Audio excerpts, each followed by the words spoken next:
So we are live on Facebook and the London Vegans Facebook group. I want to welcome everybody to our meeting, our London Vegans. We have a meeting usually the last Wednesday of the month with a guest speaker. So welcome everybody for joining us.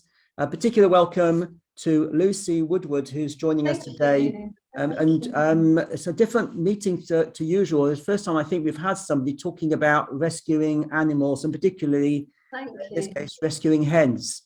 And I know there's a number of people have been in contact who say you're interested in how to go about rescuing hens. I'm sure, hopefully you'll be talking about how they will do that some point in your talk or your presentation. Yes. If I could hand over to you, Lucy. Thank you. Thank you very much. Thank you very much for inviting me. And yes, when, a number of years ago, I wouldn't have had a clue what to do with regards to rescuing hens. And yeah, we had as I will talk you through, we had quite a life change. And so, yeah, I suddenly found myself immersed in it, and life has been very, very, very different since, but brilliant. And it's lovely to be invited onto a group like this that will sort of understand a lot about what I'm going through, the journey,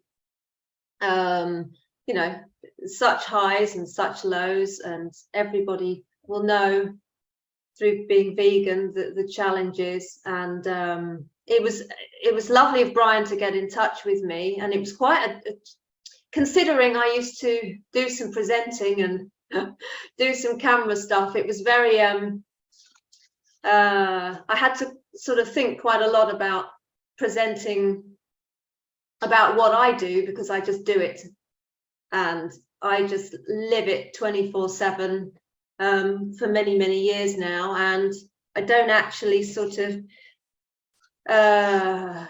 present that often to big groups of people. I'm sort of very much immersed in my own little space, and I realize that in order to create bigger change, I need to be much bolder and braver and make more time to share my experience and encourage other people to do similar and all those things, because you can just find that you are just rescuing, you are just sort of caring and doing the day-to-day, and the whole activism is harder for me because I have to do it all online. So joining these groups, it allows me to sort of reflect somewhat, I think, and start to think how I can approach all aspects to then help other people and, try and create change, because it is so full on. But anyway, I'm going to bring up my notes, because otherwise I will talk for England about chickens, go off on lots of tangents, and I'm going to try and sort of talk you through a little bit. And my husband is going to also talk to you about his experience shortly, which is really nice, because then you'll get sort of two opinions on everything. Can I ask if anybody else has chicken experiences first, and or if everybody is new to it all? You can raise your hands using one of the reactions on the foot of the screen. I don't know if we can see, if I can just see a gallery view, if anybody puts that, actually physically put their hands up, if anybody has. I don't know, some people haven't got their camera on, so I can't tell if anybody has or not. But... Oh. No worries. Let me go back. No, it's just that it would be nice to know if people have any sort of experience at all. So I'm not just talking at people. No, I just say if anybody has, if because you can unmute yourself if you have and you want to say your experience. It's okay. It's okay. People are always welcome to message me directly or whatever they want to do. But yeah, I am looking to become a lot braver with reaching out to bigger groups of people with what I do, because I realize that so few people are rescuing, not enough people are rescuing hens. I'm going to try and just enlarge this a little bit. So I hope that you find what I'm talking about inspiring and interesting. I have got a very old school approach, and we have a very bohemian sort of life here. Yeah, as I said, I don't spend a lot of time on the computer anymore like I used to. Yeah, so I hope that my notes aren't sort of too boring. We're going to try and bring up lots of photos and some videos along the way. That would be really nice to give you a better idea. We set up Woodward Hens 12 years ago. We both had very, very busy lives, my husband and I, living in London, and I was actually filming. I had a very busy media career. My husband's an engineer, and you know, things were very, very busy. And then life took a difficult turn, and there was a trauma in my family, and I had to move home very, very quickly and look after family and all that sort of thing. And I also felt like I needed a break from the frantic life and you know, 16, 18-hour days and all that sort of thing. So we decided that we would have a life change and just sort of see how it went. And my husband decided that we should move to a farm, and that he would get me chickens, and that would be, you know, a sort of a therapy for me, because things were very, very, very difficult. So we decided to call ourselves Woodward Hens. And I had been vegan sort of 6 years and vegetarian for about 20 years. And my husband sort of turned vegan when we first rescued chickens, because yeah, so from sort of day one he fell in love with them. Can you, sorry, I've lost everyone now, I can't actually see you. We can hear you. I can't see you, Brian. We can hear you and see you. Oh good, oh good. I'll bring the screen back then. Oh good. Yeah, so we had this life change, and obviously my film career, everything became very, very difficult, but it was very important that I, you know, that we found some sort of sanctuary, because our lives were so hectic and we were struggling. So we moved to a lovely cottage on a farm, and we got these chickens, and they were battery hens, so they were in a real mess, as you can imagine. So they were featherless, and they'd never been out of a cage and all this sort of thing. And it was my first experience ever of seeing animals in that sort of situation. But of course we were bewitched by them, and you know, when I was a little girl, I used to like collecting the eggs from friends' houses after school and all this sort of thing. And I knew from very little that I preferred to be with animals. That was kind of how it was. And so I'd always had this sort of inkling to have chickens, but never thought it would be appropriate, you know, with my exciting life. But then suddenly, you know, things changed, and it was, yeah, it became the best thing that we ever did. So the hens became great therapy for me, and we found ourselves in a very blissful place, and we had a big garden, loads of fields, having never had a garden, living in London, and yeah, it was a blissful life.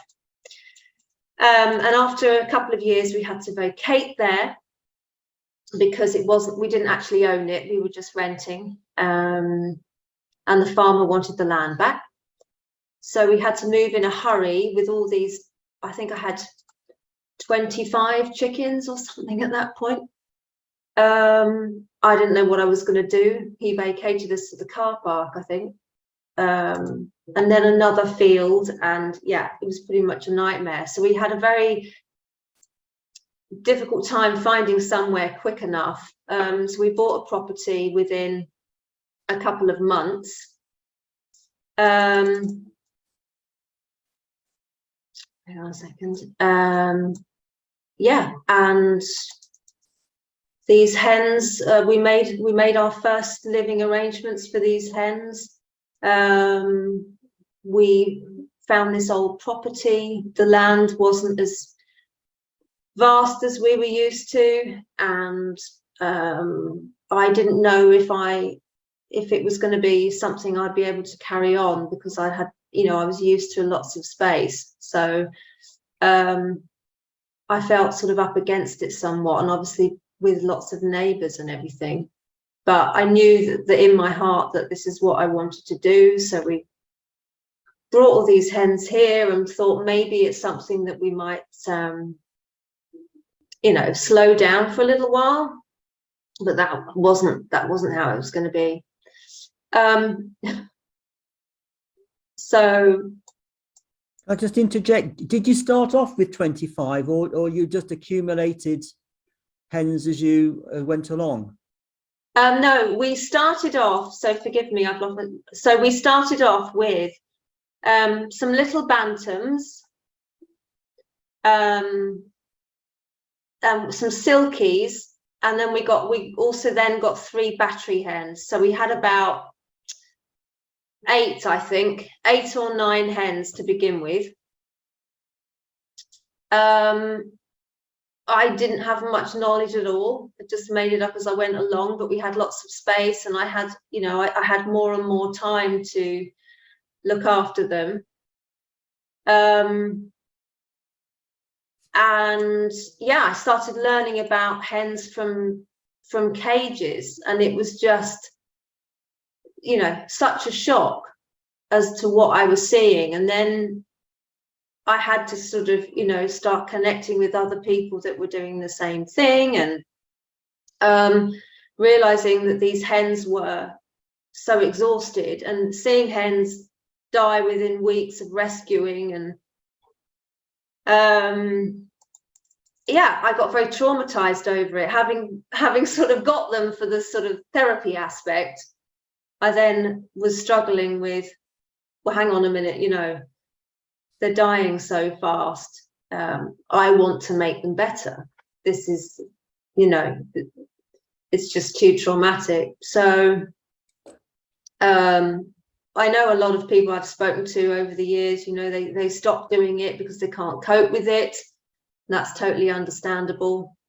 But I became fascinated with them and determined to learn more, so that I could get better. And every time I, if one of them died, then I would just try and learn for the next time. And I didn't appreciate at that point such a variety of internal issues that they had. It was quite mind-blowing.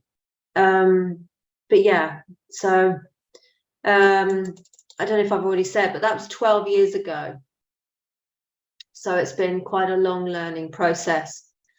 And so because I realized that I couldn't go off and do these long filming days, and I was very worried about money, but I was much more focused about looking after what I had at home. So I decided I'd start writing, doing creative things from home for the short term, and the short term became the long term. And I haven't stopped rescuing since. And it is, yeah, it's 12 going on 13 years now.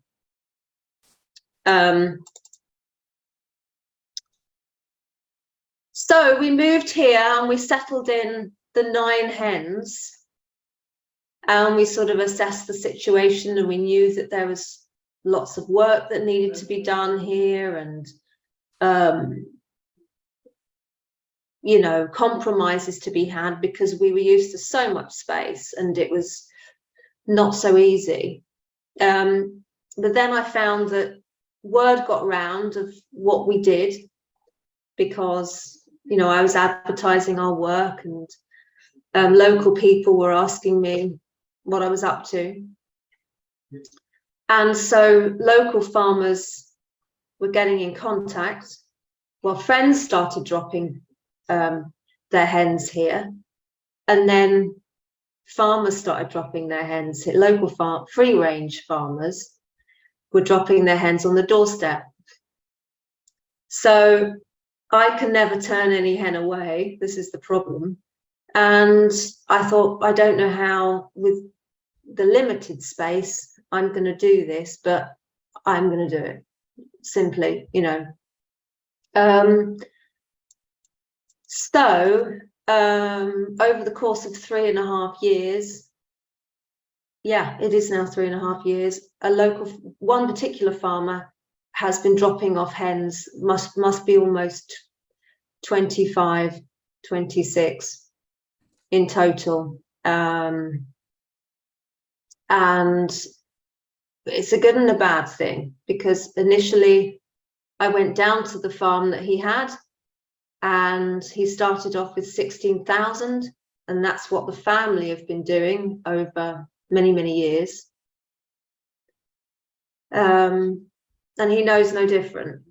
And I would go down there and take a couple that he'd said were particularly sick, and then I'd see a whole load of dead ones all over the yard. And I thought to myself, you know, this is small, this is a village, this is you know, a farmer with you know, all the space in the world, and he's not looking after these hens properly. So I started to question all about the system. He's obviously from a long line of egg farmers within the family. Yeah, and I didn't know how to deal with it initially. But I can report that over the course of these 3 or so years, he's gone from all those 1,000 to 7 to, I think, recently none. This is just one small example, but it's been a massive impact on my life because it's consumed everything. And I think he's stopped the egg farming completely because he's of an age. He knows he's not that equipped to care for them. It's something obviously that the family have always done, but he's exhausted. He started to come here very regularly, not just drop them off, but come in and see how they were getting on. And he started to see the lengths that we were going through for these girls.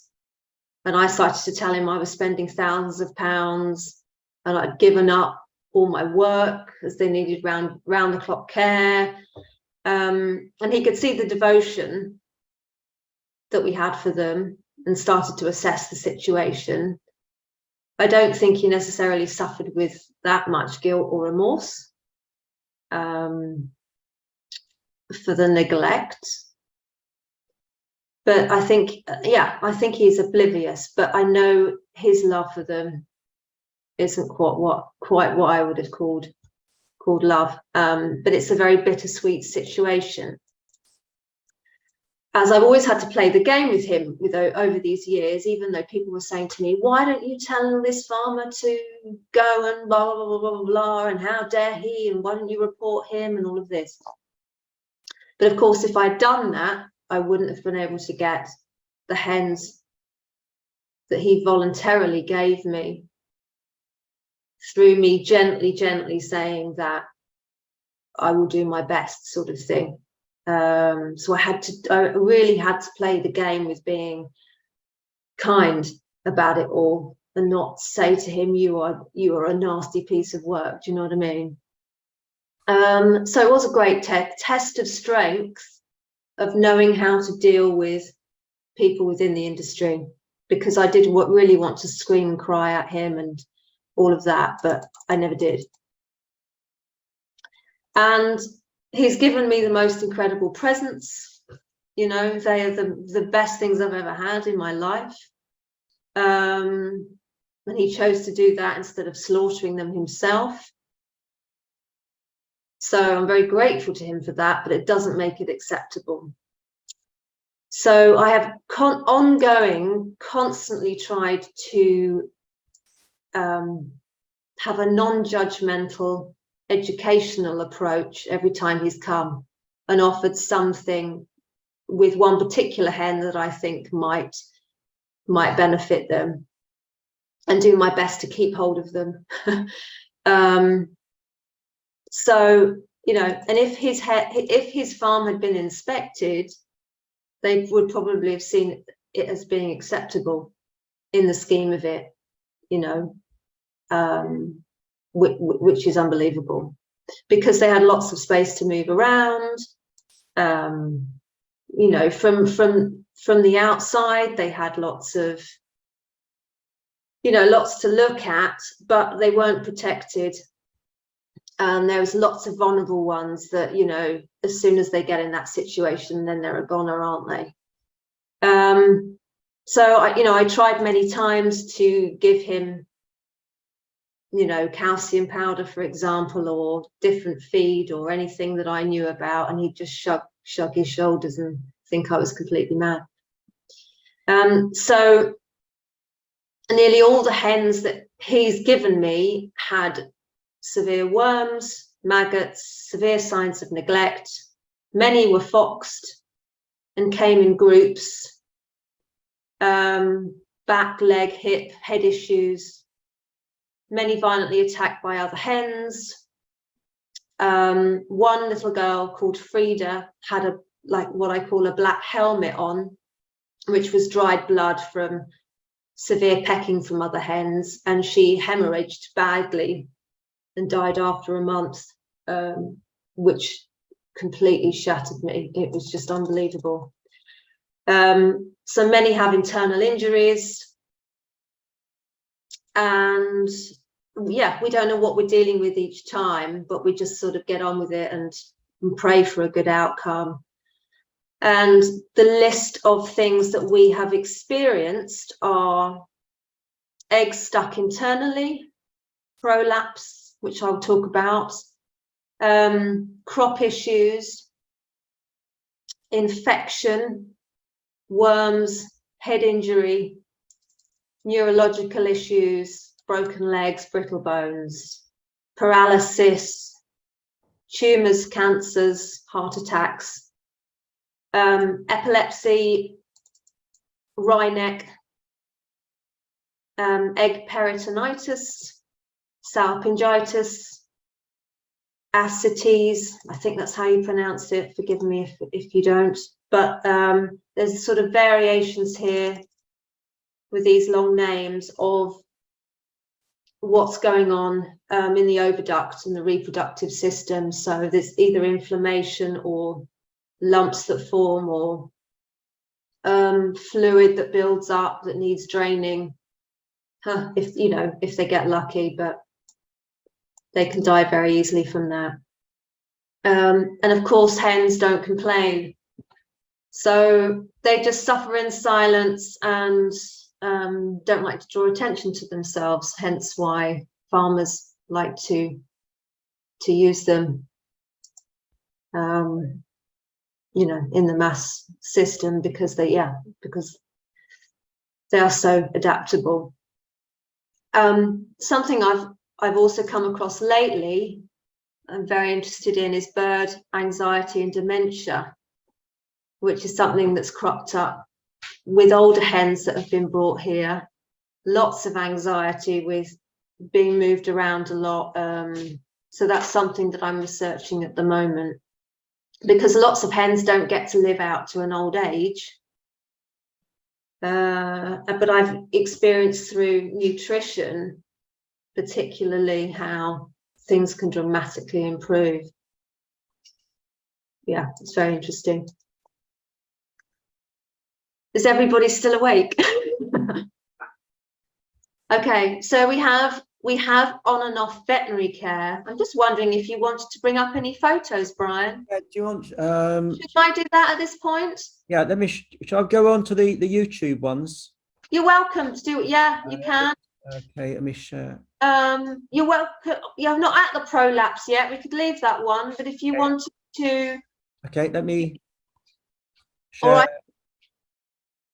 People can scroll through the Woodward hens. Can people see this the screen? I know I highlighted you, but let me just see. Can you people see? Hopefully they can. Yeah, good. Is there any particular one of these you want me to click on? No, you're welcome. No, you can. Sally, huh? Do we pause there then, and we'll just watch a few.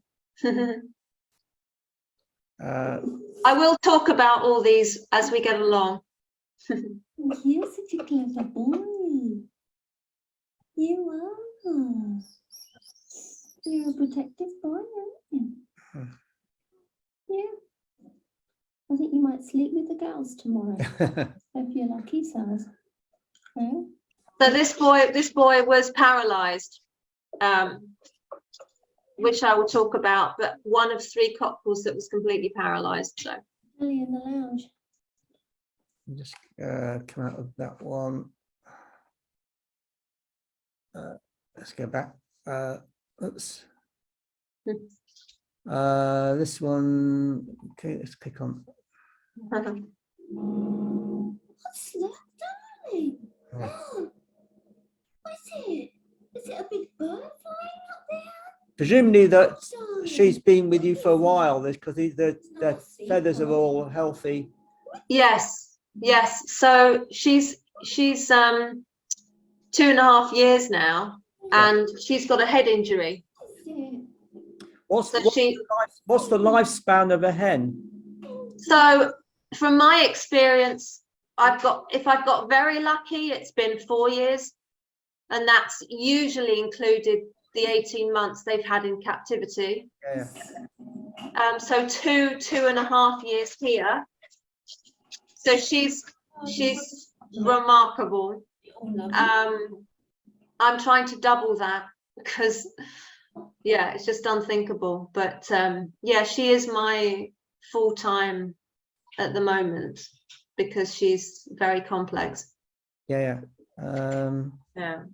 Let's have another one. That was Evie. Are they some of them? Let me just. If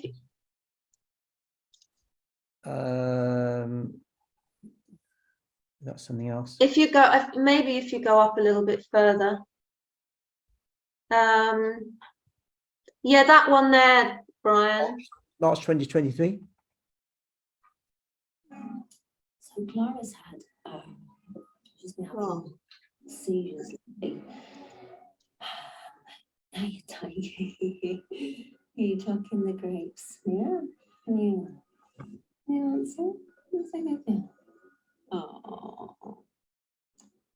She seems to have epilepsy now, which has come on from I don't know where. Do they all the hens get on with each other, or? Well, the interesting thing is called a pecking order. That's why I was wondering. Yes, very much so. And she was well, long story with them, but she was one of many that were foxed. Right. And she was very vulnerable in the beginning, and then 2 years she recovered, and then after 2 years she went downhill, and all of a sudden started having fits. Oh dear. And she got an infection and just lost all awareness completely. And so obviously I'm then bringing her in the house and mixing her with Evie, for example, with a head injury, and they've never met each other. and it becomes very complicated because there could be massive problems from that. But usually you find that when they get so downhill, things change and they bond, and it's a lovely thing to see.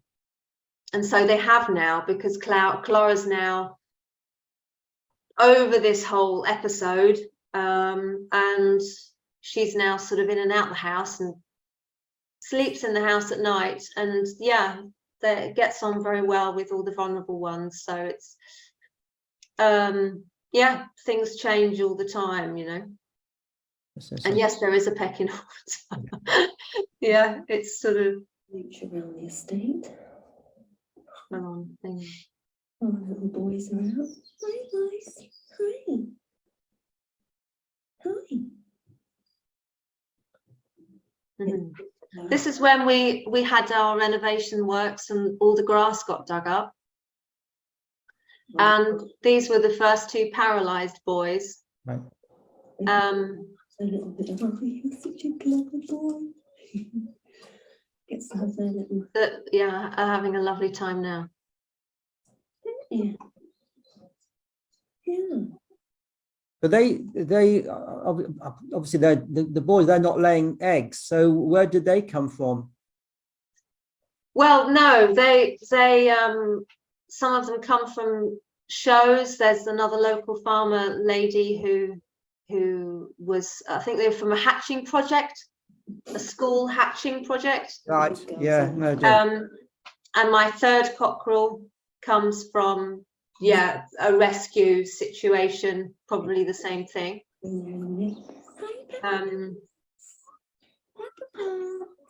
Okay. So yeah, you get the gist. Where's Frenchie? Okay. So they all respond to the sound of my voice, and you know, music and various things, which, you know, I do sound very ridiculous on a lot of these videos, but they're all used to my voice, and you know, they all come with lots of trauma and things. So so just going back to the situation really with veterinary care, because obviously I've had times where I'm desperate for veterinary support. Other times, you know, it's just not appropriate. And that's a constant challenge for us. You know, sometimes they need very intensive operations, which, you know, even our local vets that are very skilled with chickens, they always say to me, why are you going to spend money on this animal? And so I've always said, you know, there's just there's no compromise. This is what I'm going to do. I will spend £1,000 that I don't have, even if the outcome is that they're going to die. That's just what I do. So it's been an interesting challenge with that. We had a hen a couple of years ago now that had eggs that she just couldn't lay them. So they'd produce fully inside of her, and they just couldn't come out because I think that the muscles in the reproductive tract had just worn out, and so these eggs just sat there. So she came here and we had to get them to you know, break the egg from the outside and then suction it out in the hope that she would survive it. And this happened a couple of times, and she just didn't have the strength to lay them herself. So we were completely heartbroken by this, and we called her our little penguin because she'd waddle around upright, you know, and not properly forward. She'd sort of be up like this. So all we knew to do was the whole respite thing of the hot bubble baths and, you know, the Metacam painkiller to try and sort of ease the discomfort. But it was, it was a gross situation to not be able to heal her from that. So we've got about 20 minutes left. So I want to allow some time at the end also for some questions and answers. So I don't know if there's something specific that you wanted to focus on. I think you also said about your husband wanting to share some of his experience. Yeah, he's sitting right here. He's keen to talk to you. Would you like me to skim read the rest of my notes? Yeah, just sure. As sort of a short précis rather than all the information. Yes. Yeah. I can totally understand that it might be overwhelming and a little bit dull for people that aren't in the world of it, but I did want to just be thorough with what I was offering in case people wanted to come back to me later and ask for advice. But I understand that it must be a little bit, you know. But just to touch quickly on the fact that hens, if people don't know, hens can have implants, which is an incredible thing to sort of hold back the laying for a short period of time, which was something I didn't actually get to learn about until a number of years down the line, because I think veterinary practices were still experimenting with it. Designed for dogs. Yeah, and it is designed for dogs. And nearly all of the medication for chickens is for dogs, and they just up the amount because the chickens have a very high metabolism. And I think, yeah, it's unfortunately a case of them making it up as they go along in the nicest possible way. So they basically have this injection that usually goes under the wing or in the breast tissue, that then stops the laying for between 3 and 6 months, which is a massive deal, and can completely transform their life. And occasionally it's too late and it doesn't work, but I've had so many situations where a hen lives 3 times as long. It's quite an incredibly interesting process, and it's something that I then try and keep on top of. And these implants can cost between £200-300 a go, so it's difficult, but we do try our best. I'll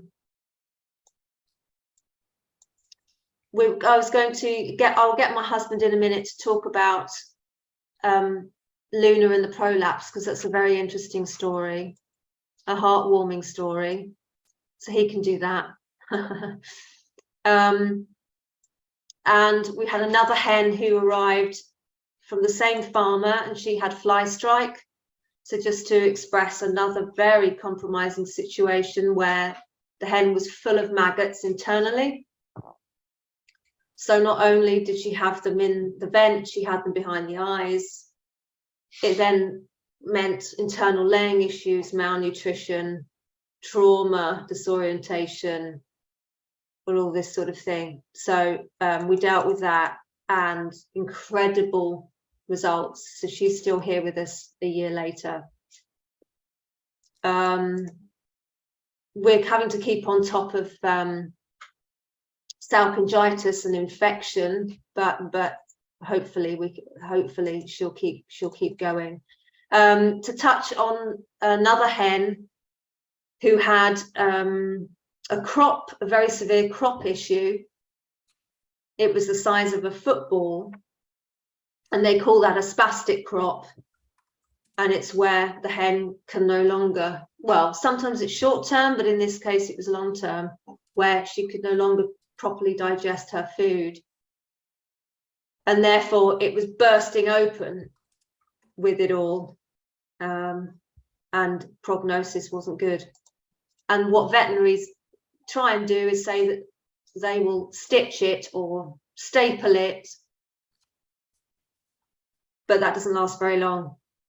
So with ongoing nutritional treatment and calcium, which I was going to talk about in detail, but I won't, we've improved it dramatically, and she's going strong as well. And we also got these crop bras, which are amazing, which have held the crop up, you know, incredible, you know, as women, as we all know, as women, that support, which has not only protected her from the outside elements and from infection, but it's also meant that it supported it in order for her to be able to drain it better. So that was all very interesting. And I'm a massive believer in particular calcium for chickens that they're not offered in the commercial world because it's too expensive. But that is a massive thing that changes things for us. As I've said, we've got 3 cockerels that we were never going to have before. They were all paralyzed and now they're running around like lunatics. And we also have 3 little bantams that we've got to keep them company. And the neighbours have fortunately been very, very kind to us because we didn't know how we were going to deal with that.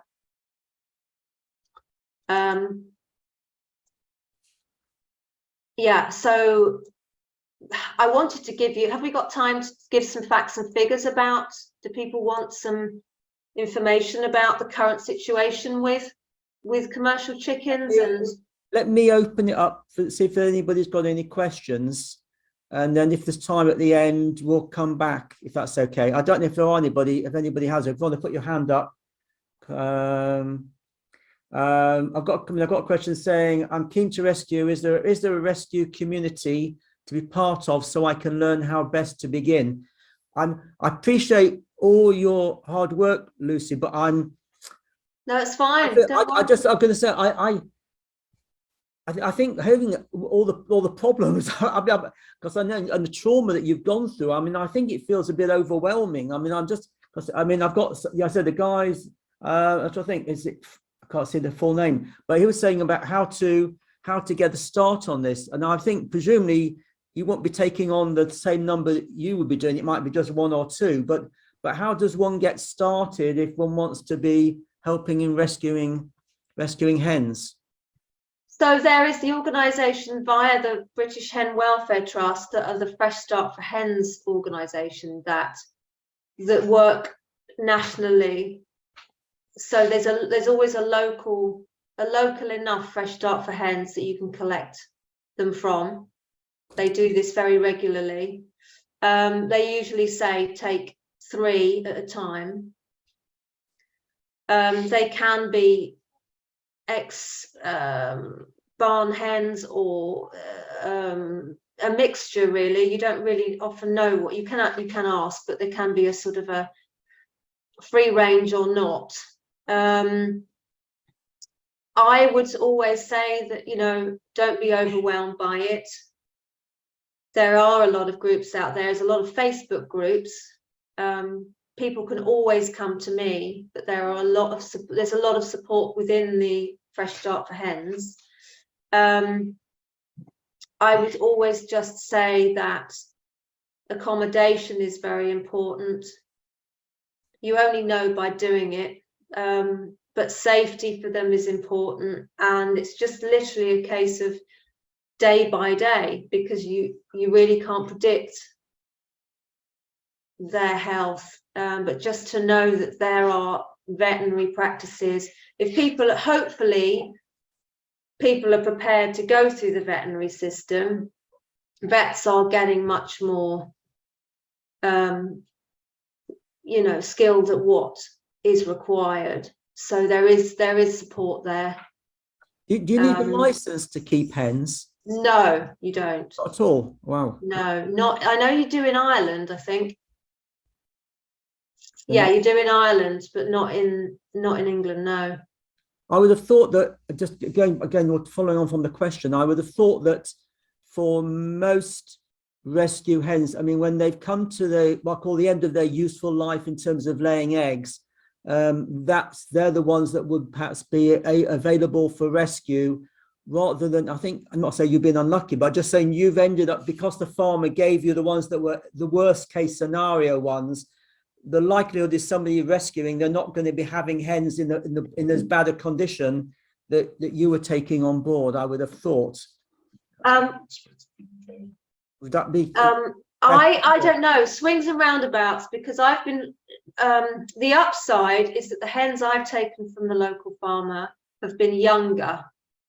Right. They're not past their so-called sell-by date, so I've got much more time with them and have much more opportunity to get them better earlier. A lot of people, and particularly I've got friends that are rescuing on a grand scale down in Dorset, for example, and a lot of farms down there are still battery cages, well, not battery cages, the enriched cages, but pretty much same thing, where they are so broken that they're not lasting for more than a few days on average. My ones, most of them, other than the very early days, they're all feathered and they've had some form of outdoor life, so they have experienced freedom to a degree. And even though the neglect has certainly been there, you know, they have their natural instincts about them, and so it has been an advantage in that way, and I haven't had to go out looking for more, you know. But this is the problem, you see, once you know you're so suddenly exposed to the world of it, you realize that the billions that there are, and it's a sort of quite an overwhelming situation because I can only do so much. And you know, what I was going to go on to say after, you know, lots of facts and figures, which is, you know, if anybody wants to learn all of this about the current situation in the UK, I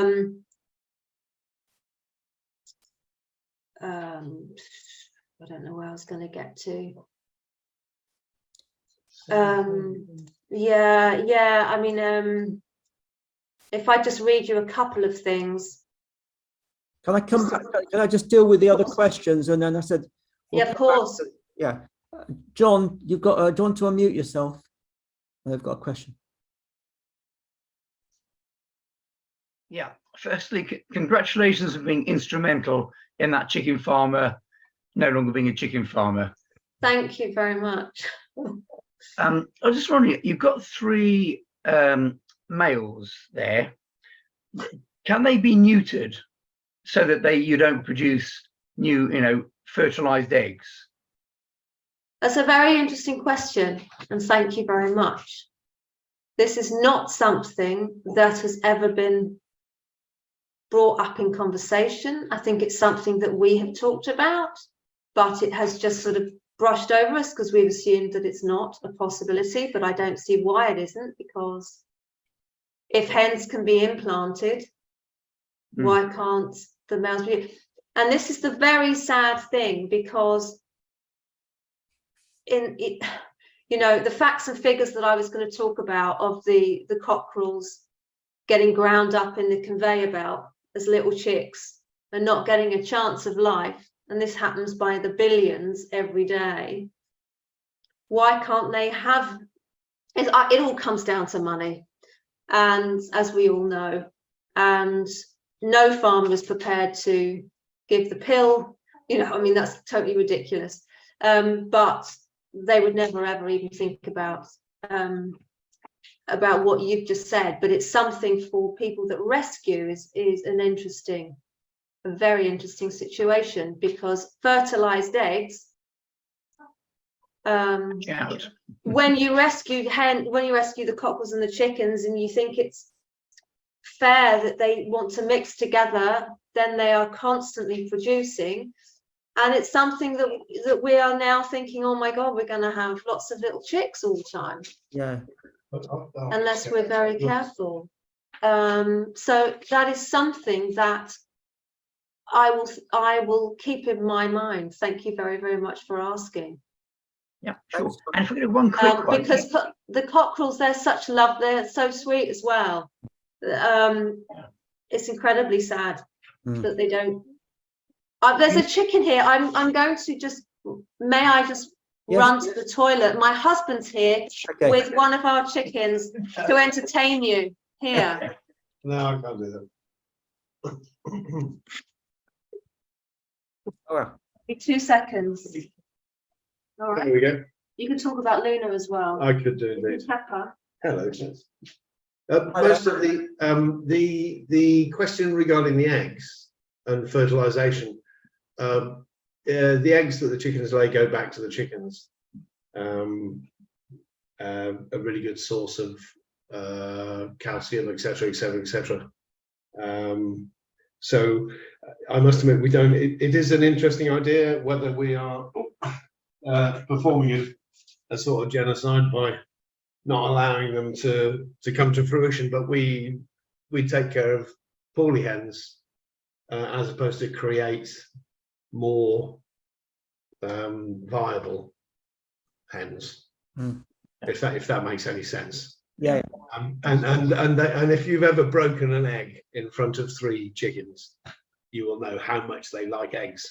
They love laying them, possibly, but they really enjoy them when they get a chance to, share them amongst themselves, sort of thing. Lucy was talking about veterinaries. She's a bit more gentle on than I am, to an extent. In so much as if we had 13 African grey parrots, they would have a much greater interest in us, because the veterinary treatment that is available for poultry is industrial treatment. So you will say, I have a hen that has this condition, and they'll say, no, come back to us when you have 10,000 hens Right. that have this condition.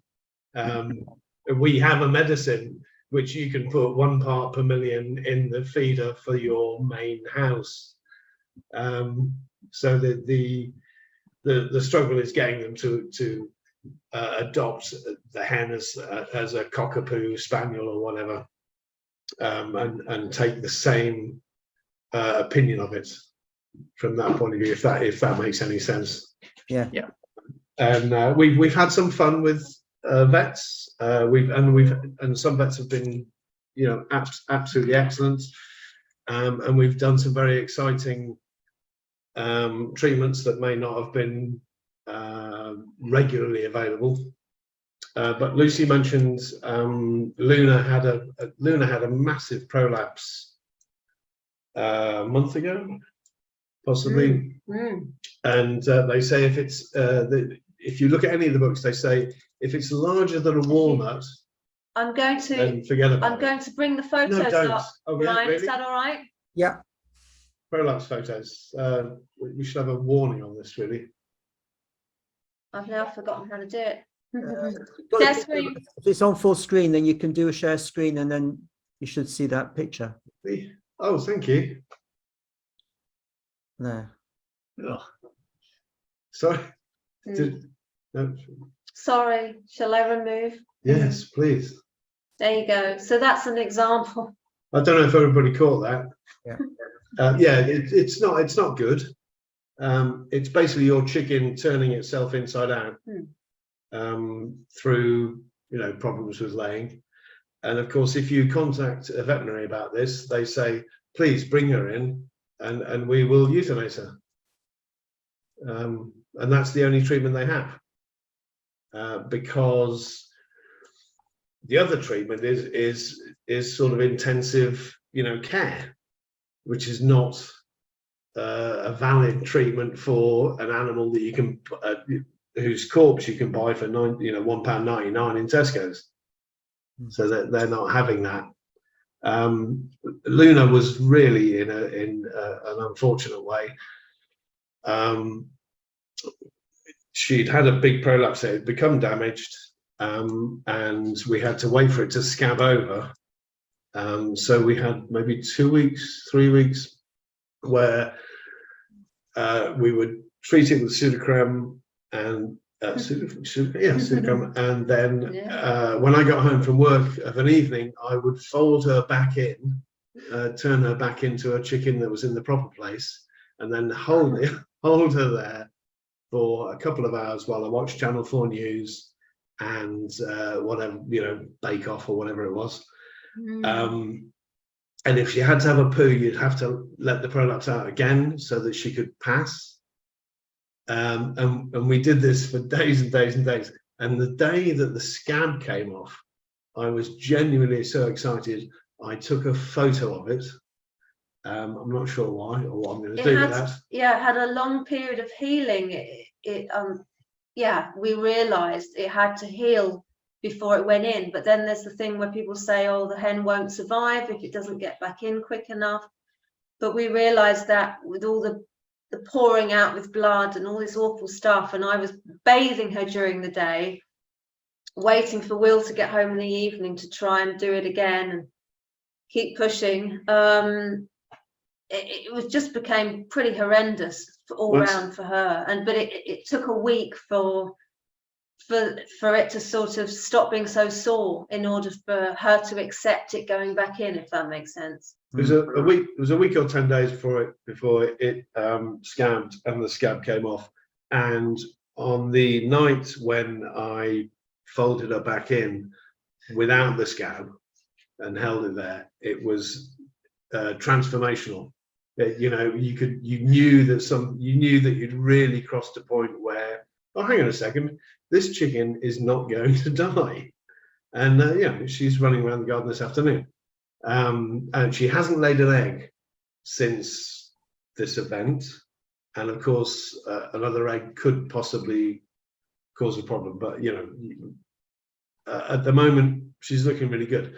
But the thing is, there is no veterinary intervention for that, because they're not going to tell you, go home, wash your hands, bathe her every day, you know, hold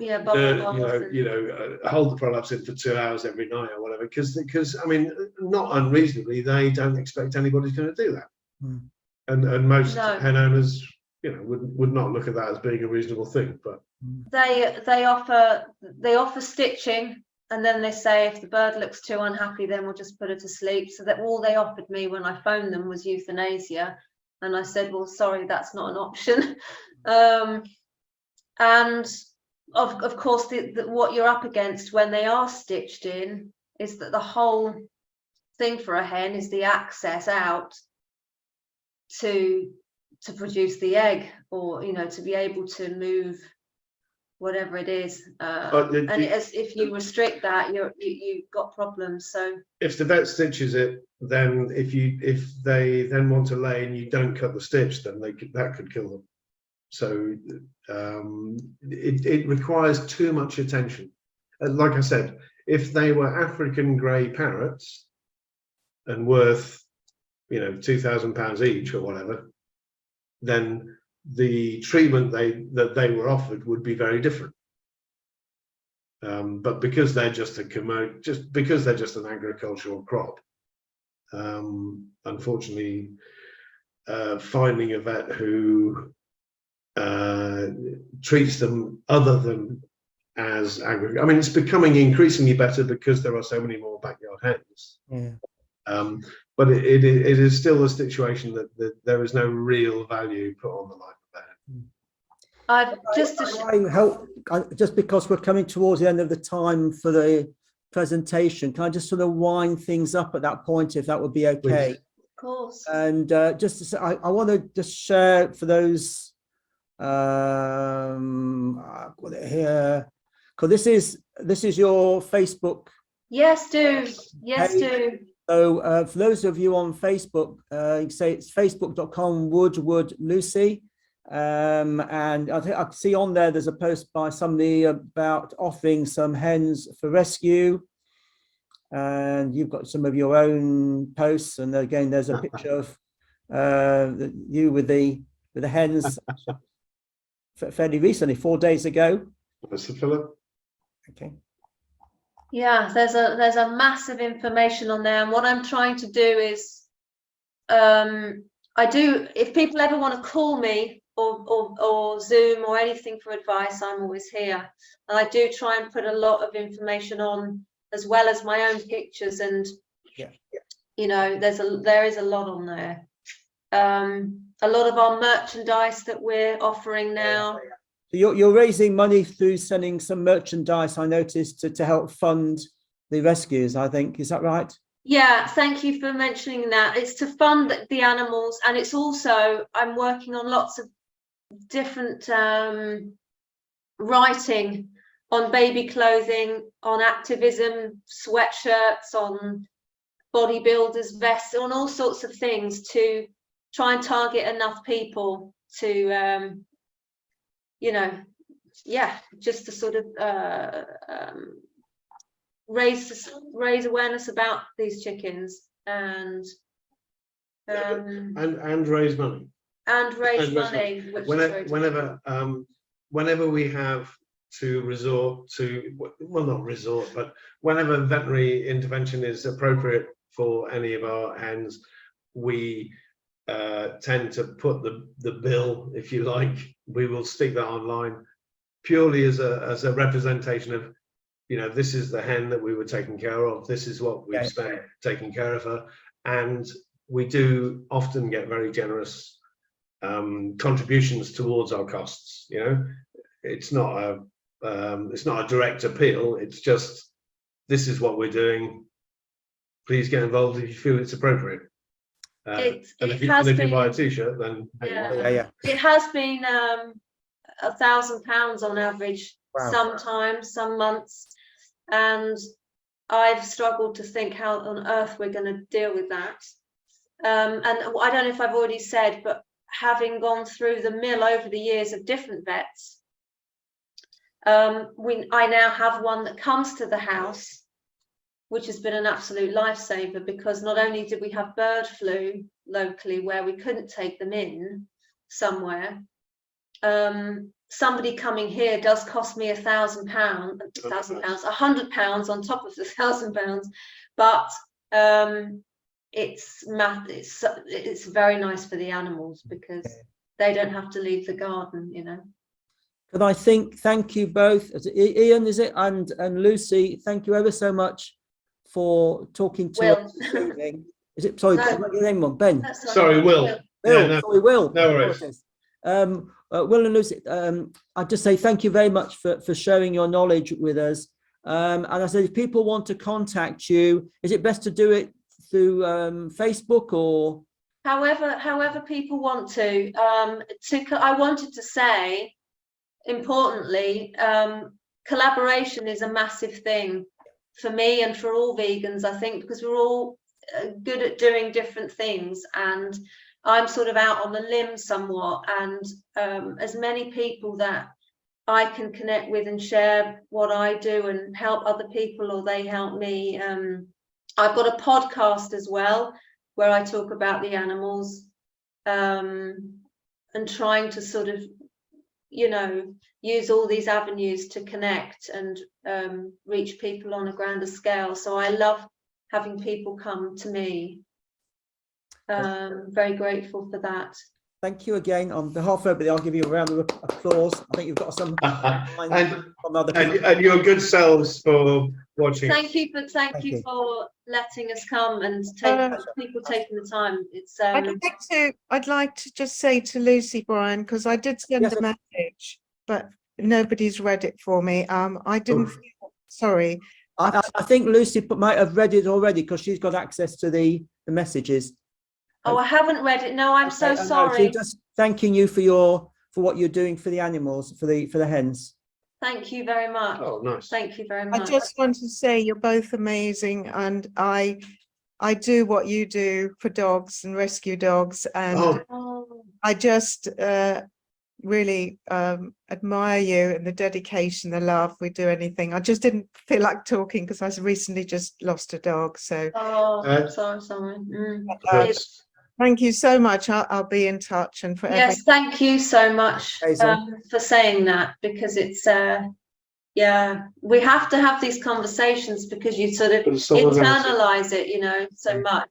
You don't know whether people what people think half the time, and so we have to have lots of these conversations, and together we can do so much as vegans, can't we? Absolutely. You know, so thank you for your time, everybody. Thank you again. I'm just going to stop the recording.